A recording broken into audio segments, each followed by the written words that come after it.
You've felt it before, in a moment where time seemed to slow. When you walked into a room and sensed something was off. When your chest tightened before a phone call came. When someone stood behind you, and you just knew. You couldn't explain it. You didn't have data, but your body understood. Not with logic, but with something older, something silent. You called it a gut feeling, a vibe, an instinct. Science dismissed it. Culture mocked it. But deep down, you sensed it was real, because it was.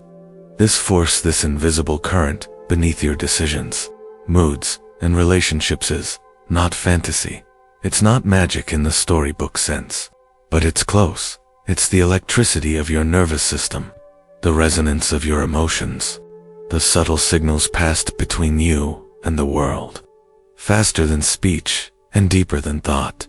It's human energy, and you've been using it your whole life. Without realizing it, energy, in this context, isn't some mystical aura floating in space. It's the emotional frequency you radiate, the presence you carry, the charge behind your words, your touch, your silence. But here's the terrifying truth. Most people are leaking this energy, bleeding it into noise, conflict, distraction, while a very small group of people, some conscious, some not, have learned to control it, shape it, weaponize it, not with crystals or chants, but through tone, ritual, language, fear, and attention.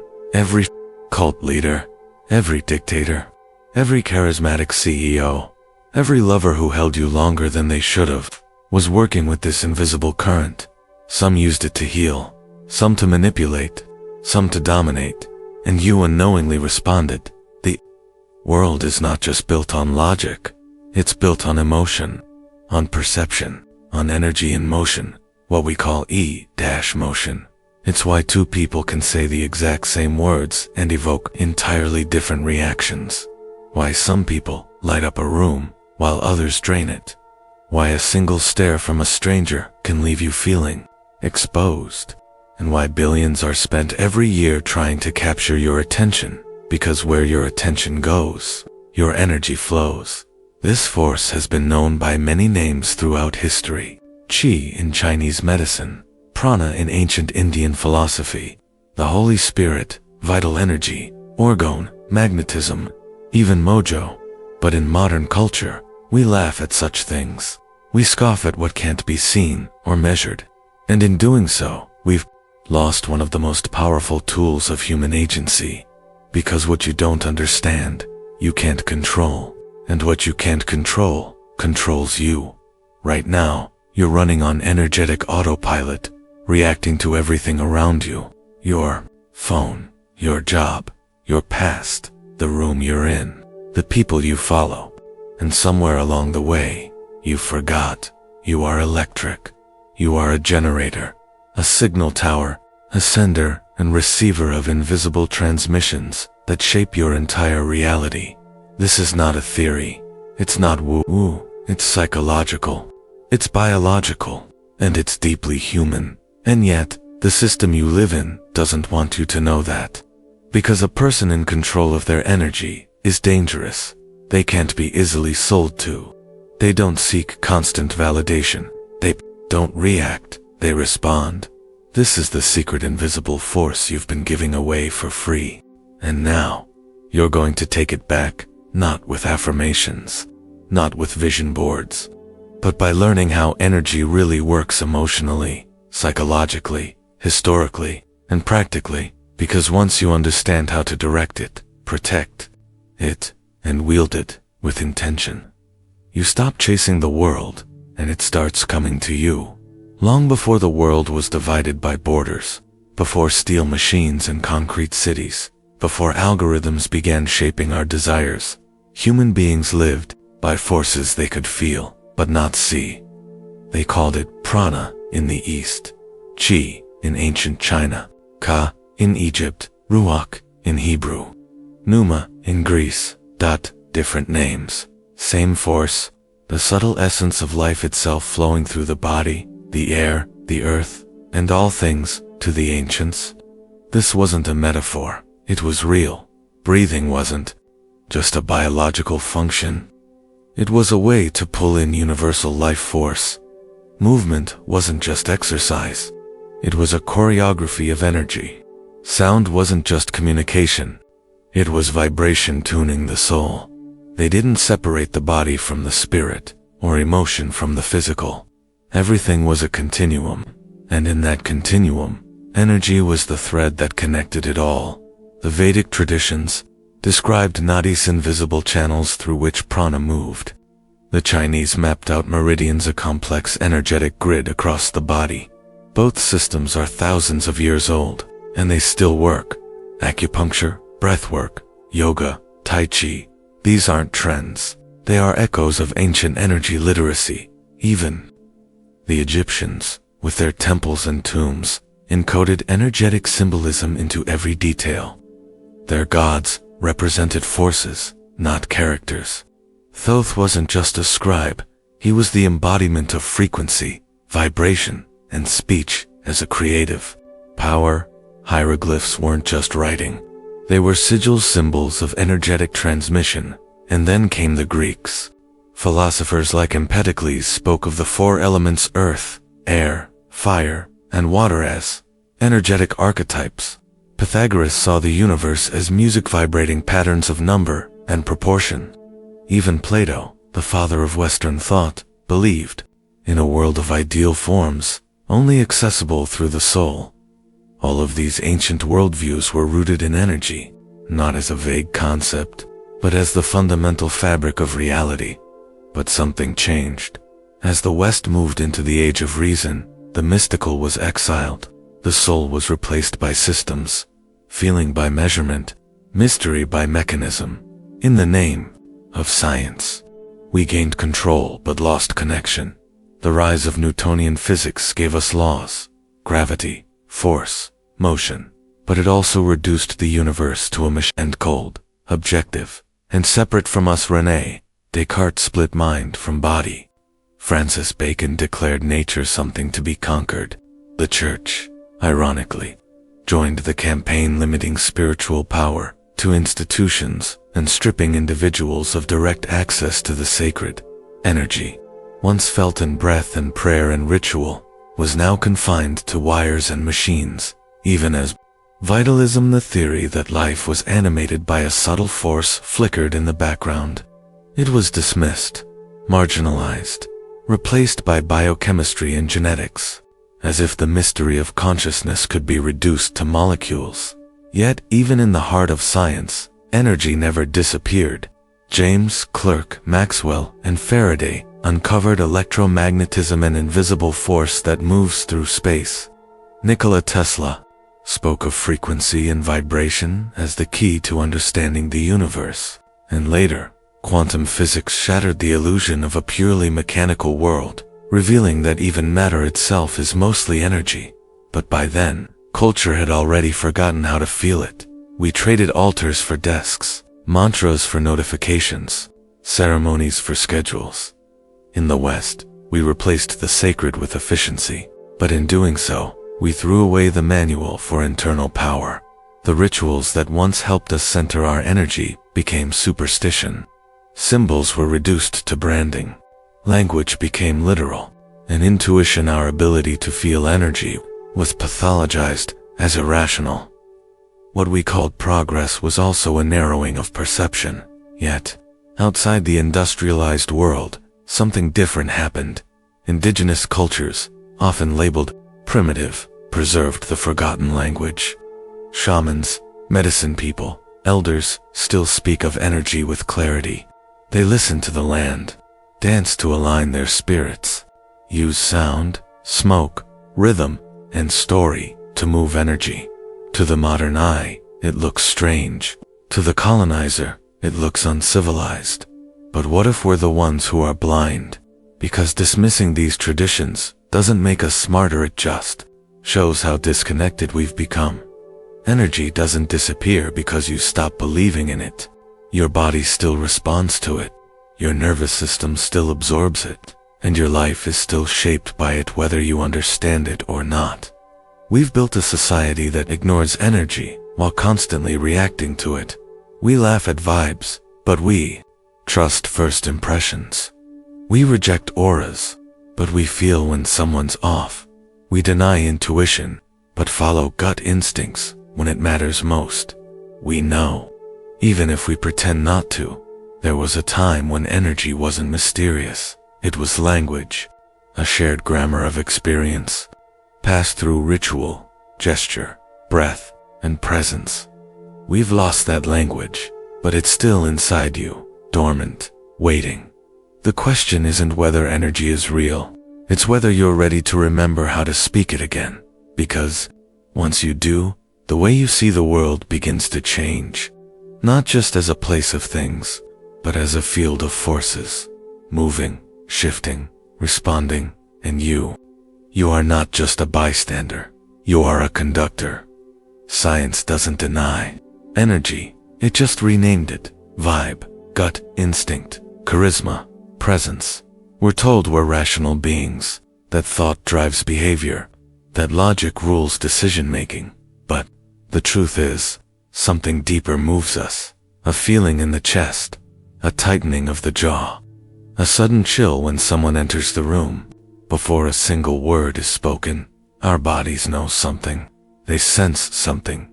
They read the room in milliseconds. How? Through a language beyond language. A biological intelligence built into every cell. Every thought you have sets off a chain reaction. Think about danger, and your heart rate increases. Think about loss, and your chest constricts. Think about love, and your skin tingles. Your pupils dilate. Your breath slows. These aren't metaphors. They're measurable. A thought becomes chemistry. Chemistry becomes sensation. Sensation becomes energy felt, expressed, and received. Your nervous system isn't just responding to the world, it's broadcasting to it. Each emotion you feel, fear, joy, shame, confidence, carries a unique energetic signature. It changes your posture, your micro-expressions, your tone, even your electromagnetic field. Because yes, the body emits one. Your heart is not just a pump. It produces an electromagnetic field that extends up to 3 feet outside your body, sometimes farther. This field carries information, emotion, rhythm, state of being. It's not science fiction. It's been measured by institutions like HeartMath, which found that emotions like gratitude and love create coherence, a smooth, harmonious pattern in the heart's rhythm, whereas anxiety and frustration create chaos, jagged, erratic rhythms. These patterns don't just affect you, they affect the people around you. In a group, coherent heart rhythms can synchronize. This is why being near a calm, grounded person can regulate your own state. Why panic spreads in a crowd. Why children mirror the emotional states of their parents without needing a word. This is the science of emotional contagion, a psychological phenomenon, where one person's mood spreads to another through unconscious mimicry. It starts with mirror neurons, specialized brain cells that activate both when we perform an action and when we observe someone else doing it. These neurons allow us to feel what others feel, to mirror their energy. If someone in your presence is anxious, your body doesn't wait for permission. It adapts. It mirrors. The tension in their jaw becomes tension in yours. The tightness in their voice echoes in your chest. Not because you choose to feel it, but because evolution wired you to. Why? Because survival depended on it. Our ancestors didn't survive through isolated intellect. They survived through social attunement, being able to read a tribe member's energy before a word was spoken. They needed to sense, is this person safe, angry, afraid, threatening? This system still exists in you. It's called the polyvagal system. The polyvagal theory, developed by Dr. Stephen Porges, explains how your nervous system constantly scans for safety or danger in every interaction, not through logic, but through subtle signals. A slight shift in someone's face, a fluctuation in voice tone, a gaze held too long or not at all. This process is called neuroception, subconscious detection of safety or threat. It happens below thought, below awareness. Your body is always listening to energy. It's why you feel relaxed in one person's presence and tense in another's, even if they say nothing offensive. It's why group energy feels electric at a concert or oppressive in a tense office. These aren't just social dynamics. They're energetic fields, real measurable interactions between nervous systems. Carl Jung understood this at a symbolic level. He called it archetypal energy patterns of behavior and emotion that live in the collective unconscious. According to Jung, we're not just individuals, we're expressions of deeper psychological forces: the mother, the warrior, the trickster, the healer. These archetypes carry energy, and they show up in our presence, our dreams, our reactions. Some people radiate the healer, others, the destroyer. We feel it not because we're spiritual, but because we're human. But Jung wasn't alone in this line of thought. In the early 20th century, Wilhelm Reich, a student of Freud, proposed that all trauma, emotion, and vitality are stored as orgone energy, a life force, similar to prana or chi. He believed blocked emotional expression caused physical tension, what he called muscular armor. And when these blocks were released, the body regained its natural energy flow. Mainstream science rejected him. His work was destroyed. He was arrested. But many of his ideas now echo in somatic therapy, breathwork, and trauma healing. The body stores emotion. Emotion stores energy. And energy can be felt. We've just learned to ignore it. We've been conditioned to trust words over feelings, to listen to what's said rather than what's felt, to value logic while suppressing intuition. But your body never forgot. It still communicates with the world, not just through what you do, but through what you radiate. When you walk into a room carrying shame or resentment, others feel it. Even if you smile, when you speak from a place of peace, your tone carries it far more than your words. This is energy as nonverbal influence. It's not persuasion, it's resonance. People don't follow ideas. They follow energy, the charismatic leader, the magnetic artist, the confident rebel. They don't have better ideas. They have coherent energy. Their thoughts, feelings, and presence are aligned. And coherence is attractive biologically and psychologically. When your internal systems are synchronized, others feel safe around you. When you're fragmented, anxious, or incongruent, others pull away without knowing why. We mistake this for chemistry, or social skill, or luck. But it's not. It's energetic alignment, the hidden force behind connection, influence, and presence. And it can be cultivated through intention, through emotional awareness, through coherence between thought, emotion, and action. You don't need to control other people. You don't need to prove your worth. You just need to master the frequency you emit. Because in every room you enter, every conversation you have, every silence you hold, you're always transmitting something. The question is, are you aware of the signal? Or are you just another static-filled broadcast, hoping someone tunes in? Energy is influence, and influence, when unchecked, becomes control. We like to believe, we think for ourselves, that our opinions are rational, that our emotions are ours. But what if much of what you feel was designed, not by fate, but by someone who understood energy better than you do? Because once you understand how energy flows through crowds, how fear spreads, how symbols ignite belief then controlling, people becomes less about force and more about frequency manipulation. History isn't just a series of wars and revolutions. It's a story of emotional engineering. In the 1930s, Germany wasn't just taken by military power, it was taken by spectacle. Nazi propaganda wasn't random messaging. It was energetically precise. Hitler didn't just speak. He conducted.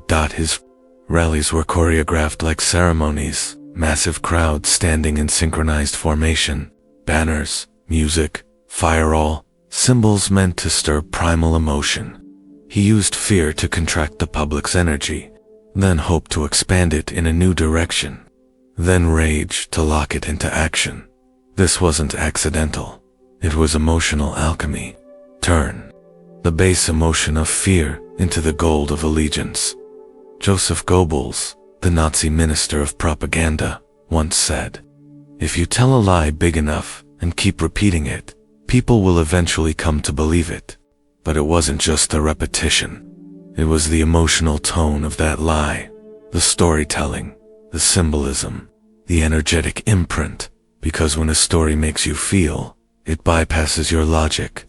That's when belief isn't chosen, it's absorbed. After the war, the same techniques didn't vanish. They evolved. During the Cold War, fear wasn't confined to Europe. It became the defining frequency of the Western world. The Red Scare, the threat of nuclear annihilation, duck-and-cover drills for school children. Entire nations were kept in a state of low-grade panic for decades. This wasn't just policy. It was psychological strategy. Because fear does something unique. It narrows focus. When you're afraid, your body contracts. Your brain stops imagining. You look for safety, for certainty, for someone who knows what to do. And in that moment, power slips from the many to the few.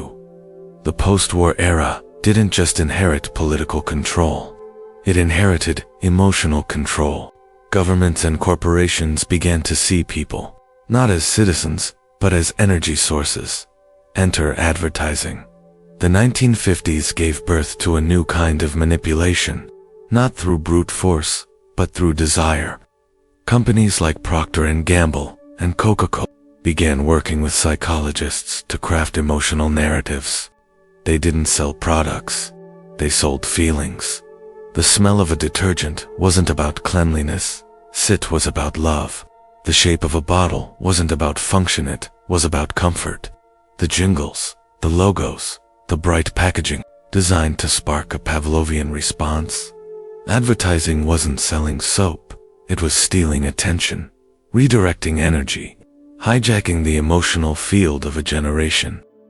By the 1980s, entire campaigns were run through the lens of emotional archetypes. The rebel, the hero, the lover, the outcast.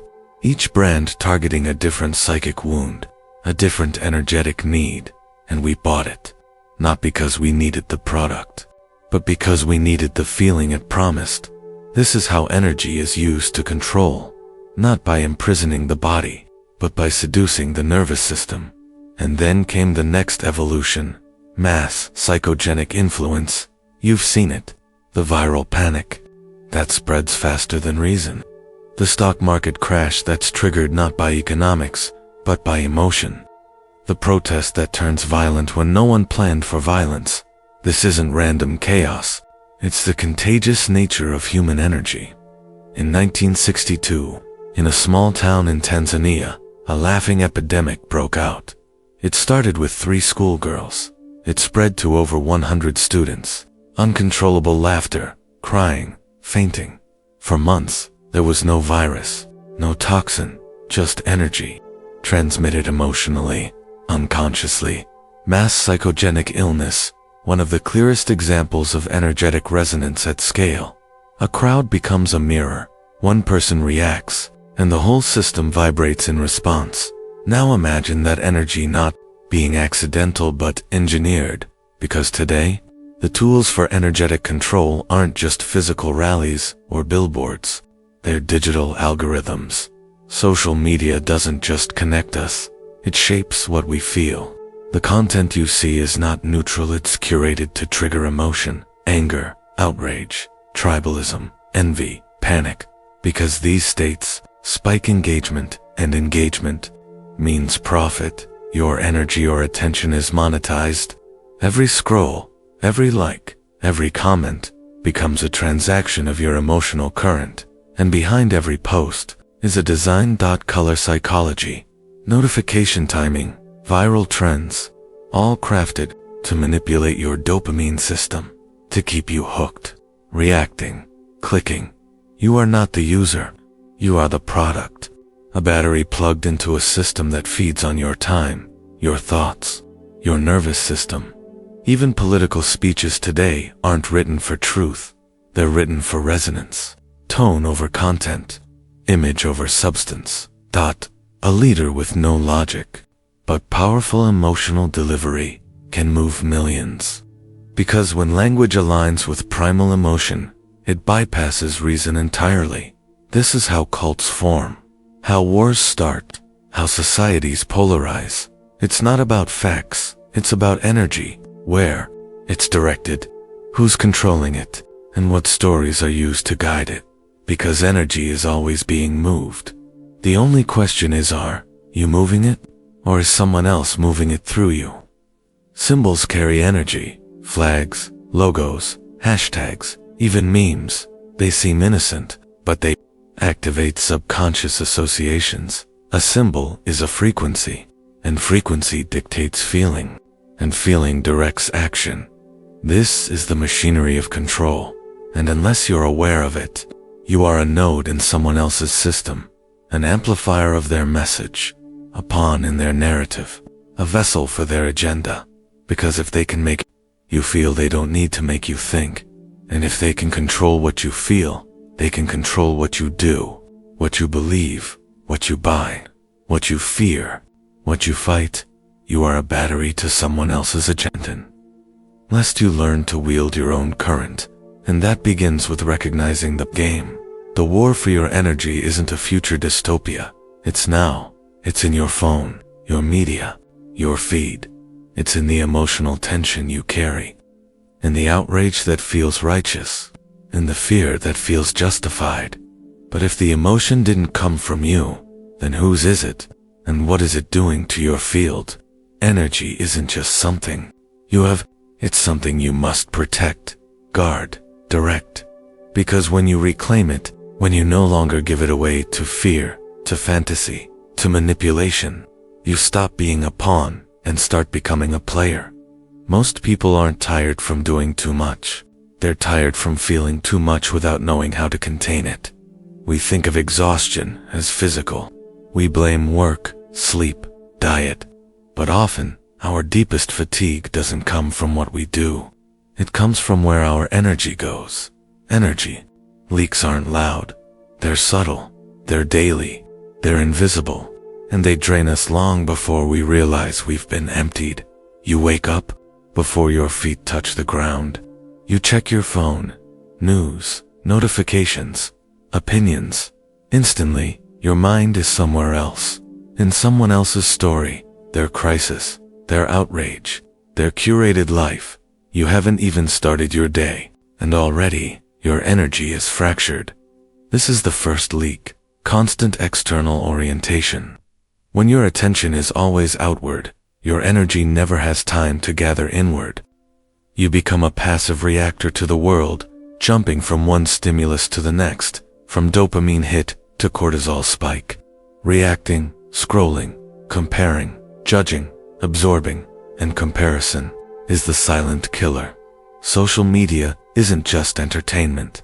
It's an emotional battlefield. Every post you see carries a frequency: achievement, beauty, belonging, and in a split second, you wonder why you don't have that, why you're not further, not happier, not enough. This is chronic energetic erosion, the slow drip of worth, leaking out of your nervous system, and the body keeps score. Anxiety isn't just a mental loop. It's a biological alert system that never shuts off when your energy is scattered. Your nervous system is constantly bracing for criticism, for judgment, for not measuring up. Then come the unresolved loops, old wounds, past rejections, childhood, fears. They don't stay buried. They run in the background, quiet programs, leaking energy every time you enter a similar emotional environment. You walk into a room, and suddenly you feel small. You don't know why. You text someone and overanalyze their reply. You can't help it. You try to speak up, but something inside contracts. These are trauma echoes, and every echo costs you power. Until you break the loop, you'll keep reacting to now through the lens of then. You'll keep spending energy trying to fix a past that isn't happening anymore, but lives on in your body. Then there's the most dangerous leak of all, Toxic relationships, not always abusive, often subtle. The friend who always needs saving. The partner who guilts you into silence. The family member whose mood dictates yours. You give and give not out of love, but out of obligation. You absorb their emotions, their stress, their chaos, and in return, you lose yourself. This is codependency, when your emotional state becomes tied to someone else's behavior. When your worth becomes dependent on your ability to fix, please, or manage others, and slowly, you forget your own boundaries. Your yes becomes automatic. Your no gets stuck in your throat. You don't want to disappoint. You don't want conflict. So you stay quiet. You stay small. This is inauthentic communication where you say what's expected, not what's true, and every inauthentic exchange steals a little more of your voice, your clarity, your coherence. Then there's the modern plague, performative productivity, doing for the sake of appearing busy, checking tasks to feel valuable, living in a constant state of urgency, not because it serves you, but because slowing down feels like laziness. You move through the day like a machine, measuring your worth in output. You forget to ask, is this aligned with my energy, my purpose, my truth?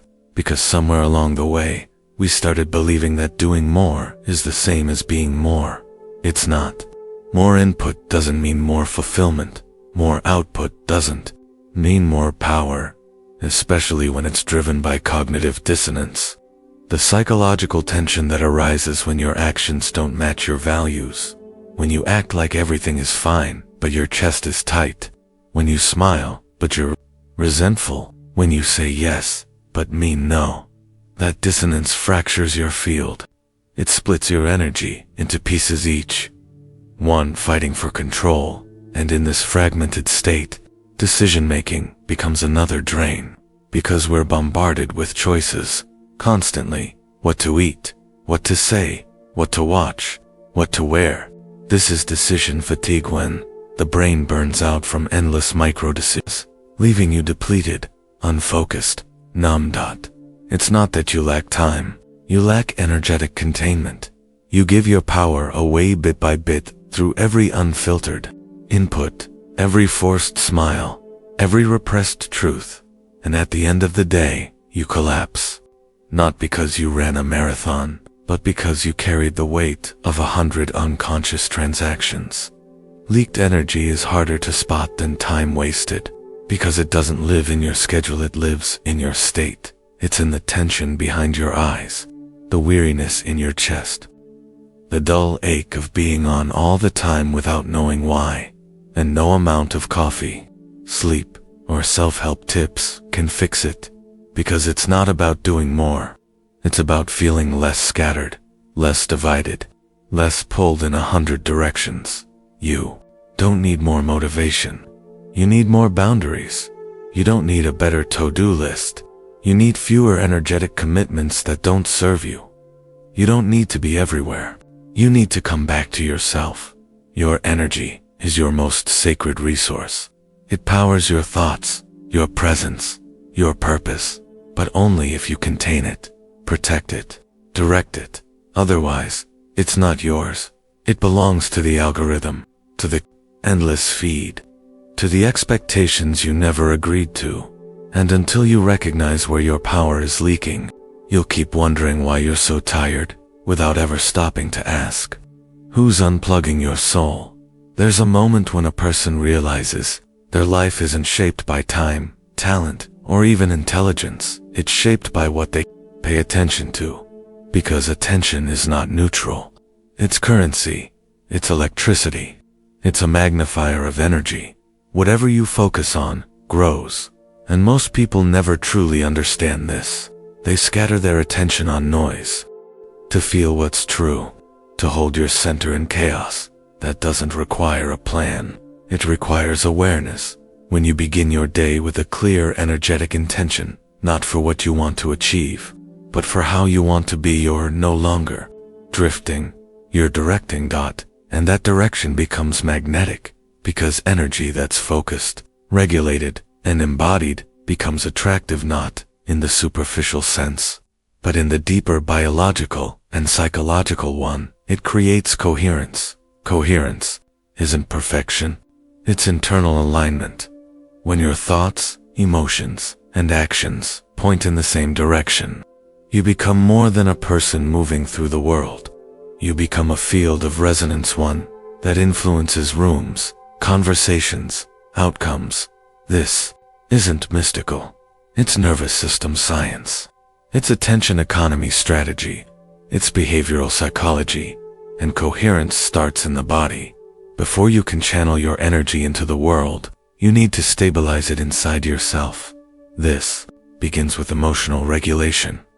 Your breath is the remote control to your nervous system.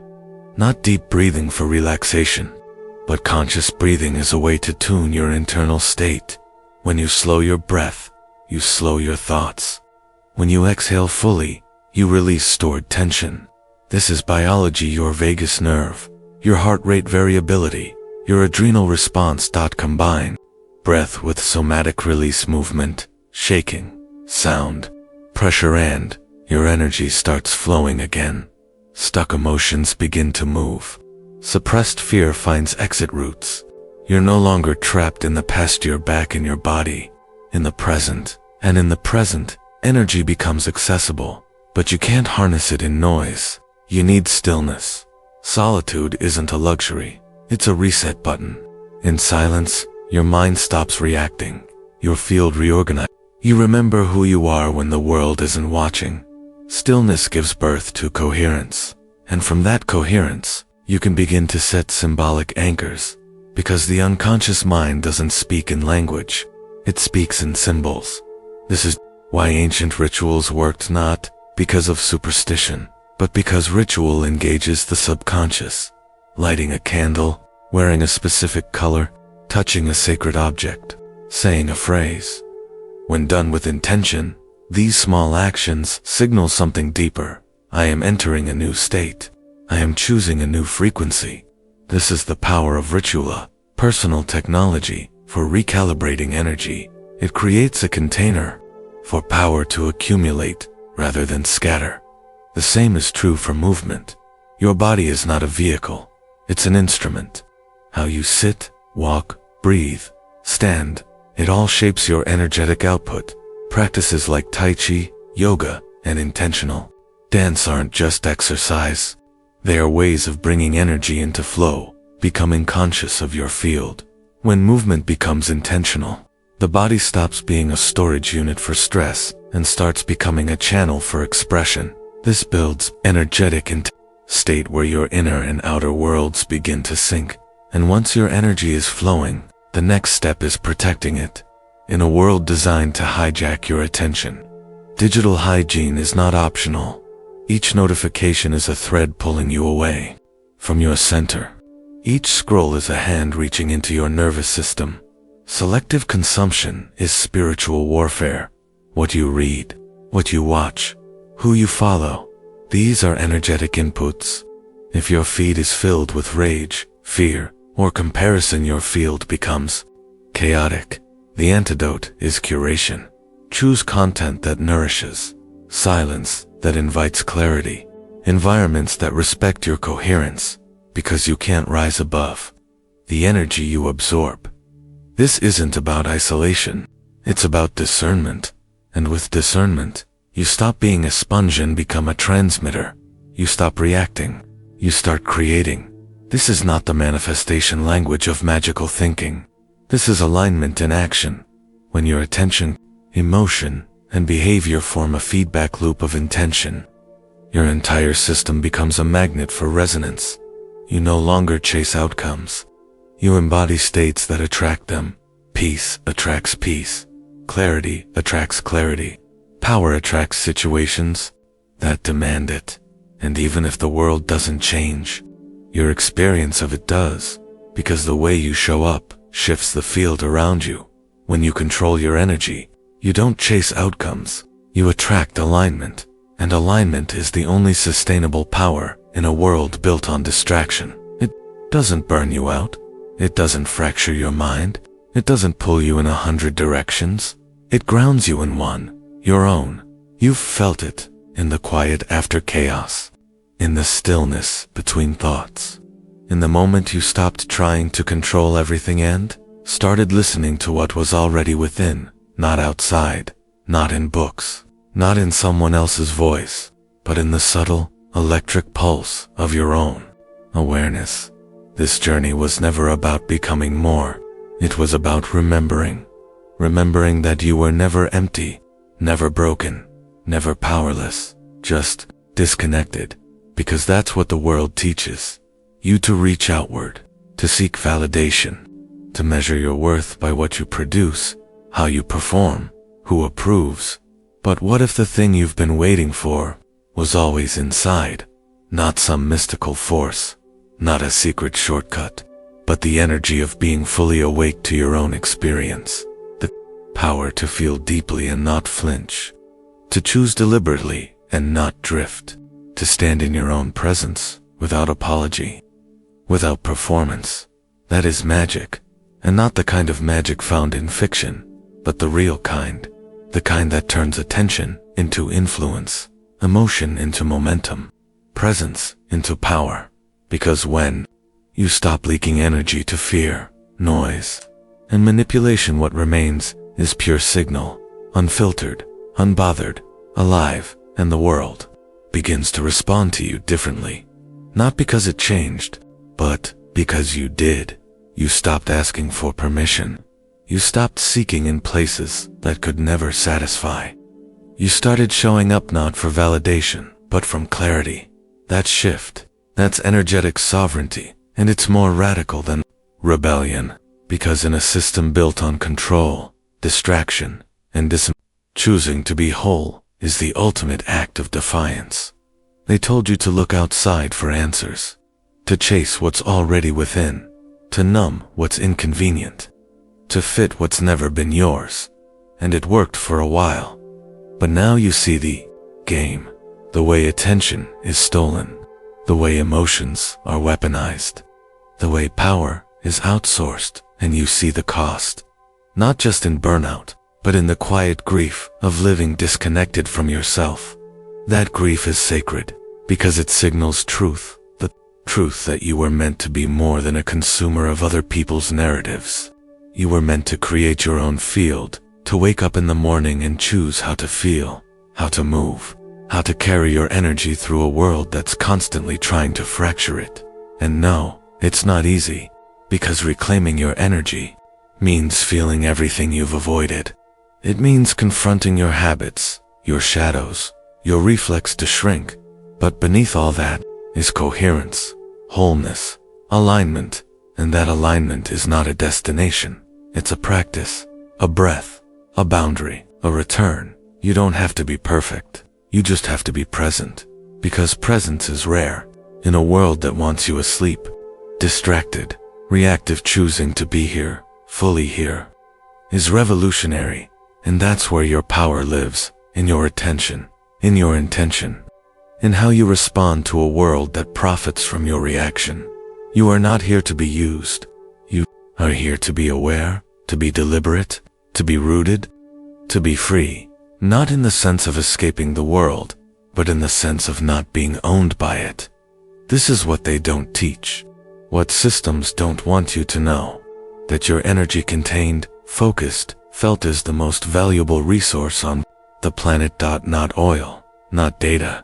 You so protect it, shape it, own it, because you are the magic you've been waiting for, not in what you achieve, not in what you accumulate, but in how you feel, how you choose, and how you show up even when no one's watching. That's the real current, the invisible force, the untapped frontier. And it's not out there, it's in you, always has been, always will be. Now, remember and return.